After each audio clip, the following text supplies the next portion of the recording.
The typical row houses here. Nick Chow knows Chinatown, This whole block is Tai Tung Village. and Chinatown knows him. I've been on the board of the South Cove Community Health Center. I'm on the board of ACDC, the Chinese Consolidated Benevolent Association, Chinatown Neighborhood Council, Bunkyo Community College Foundation Board, and I was on the Asian American Commission for 2 terms, 6 years. His family has owned Tai Tung Pharmacy since 1977. We're still in existence due to our service to the immigrant population. Most of our patients are of low-income background. Because of our ability to be bilingual and explain to them about everything, that's why we have so many pharmacists. Eventually, Chow left the pharmacy and opened Tai Tung Realty. His clientele, mostly immigrants. It's been changing, so the people who were here for a long, long time, most of them are renters, and when they have enough money, then they start buying properties in Quincy or Malden because of the public transportation. Chow's seen Chinatown grow and rents rise. The one-bedroom average price is $1,200 to $1,800 for a tenement. It's in good condition, but it's no air conditioning, no heat, no nice kitchen. It's very basic. The higher end things, those one bedrooms are $2,300, $2,400 and up a month. And the average income of restaurant workers around $15,000 to $20,000 a year. The numbers just don't work. We know that Chinatown has Bing Chien Ma knows those numbers personally. Suzanne Lee provides translation. So it's a working class family. I work in the restaurants, and my wife does the housekeeping.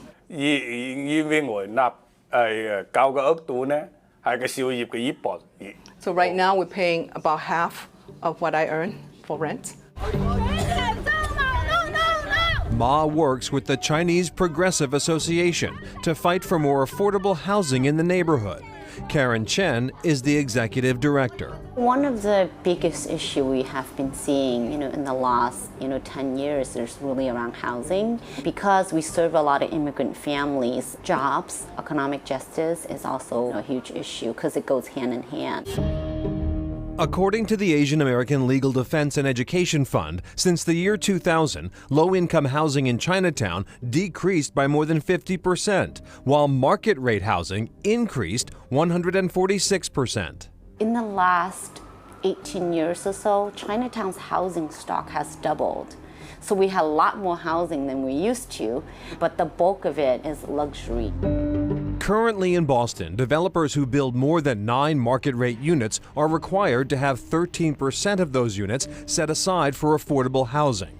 But developers can add more affordable units if they choose to do so. For example, you have 15% affordable, but the other 85% are luxury. So you're completely changing kind of like the type of housing that's available. The city actually is trying to increase what's called the inclusionary development policy. Alternatively, developers can pay towards a fund the city uses to create more affordable housing. You doing okay? Councilor Ed Flynn represents Chinatown. We're asking the question, how does it impact the neighborhood of Chinatown, quality of life of the current residents, but is there an opportunity to build more housing for new residents, for our immigrant community, for low-wage workers? Can we give our immigrant community the opportunity to stay here in Boston? And we're having success in building affordable units here in Chinatown. The Metropolitan Tower has units that are both affordable and market rate. An affordable 3-bedroom unit can rent for around $1,600 a month. Compare that to this market rate 3-bedroom apartment that leases for $4,800 a month. And when it comes to affordable housing, demand still exceeds supply. My name is Mei Chun Huang. So I used to live in one of the side streets in Chinatown. And then we got evicted because the landlord wanted to sell the building. I've been applying everywhere and I've been waiting for 10 years. I'm always on the waiting list and they never have any 3-bedroom. For the Progressive Association, the fight against displacement is an ongoing battle. We really get our residents to go out and participate in public meetings. And we're trying to mobilize people to come out to say, what do we think of this development? Now, as we said, the city requires most new developments to have at least 13% affordable units or pay into a housing fund.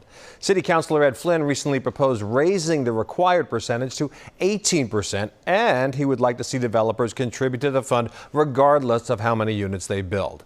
The need for affordable housing in Chinatown is real. Karen Chen told us one development had less than 20 units available and 4,000 applications were submitted.